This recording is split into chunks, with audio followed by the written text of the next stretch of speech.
Just hours after Donald Trump announced the new 5% trade tariffs on all Mexican goods entering the US, due, he said, to Mexico's failure to control illegal immigration at the US border, Mexico responded with a letter to the US president.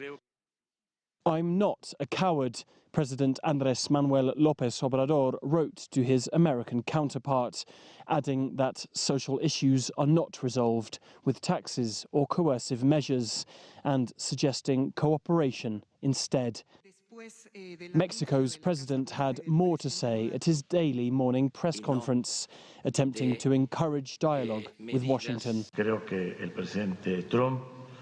I think President Trump will eventually come to see that this is not the way to resolve things. I think there will be a correction, if not immediately, but it needs to come, because this situation is not good for Mexicans, nor is it good for the people in the United States. 5% tariffs on Mexican exports to the US are bad news here, given that around 3/4 of all Mexican exports go to the US. Last year, that totaled around $350 billion worth of goods.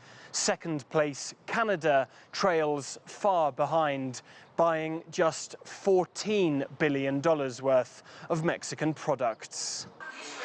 Juan Carlos Minero is a stock market trader who saw an immediate reaction in national and international markets, particularly for overseas car companies that manufacture in Mexico. Obviously, the Mexican peso went bonkers. It jumped more than 3%, currently it's trading at more than 2%. Trump hitting Mexico, he accidentally, or maybe not so accidentally, ended up hitting Nippon automakers. So Asian automakers like Kia fall more than 5%, Hyundai fall more than 2%. You have Honda that has a lot of operations at Nissan with a lot of operations here in Mexico falling more than 5%. So this is a real big problem for Mexico and a real big problem for the world economy.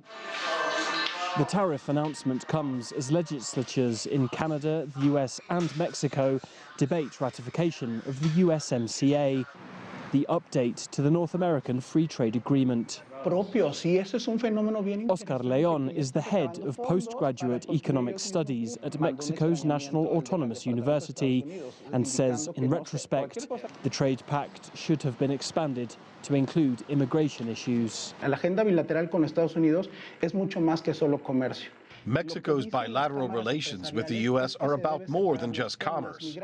And though business interests here believe commerce and immigration are separate issues, for the Americans, and Trump in particular, they go together.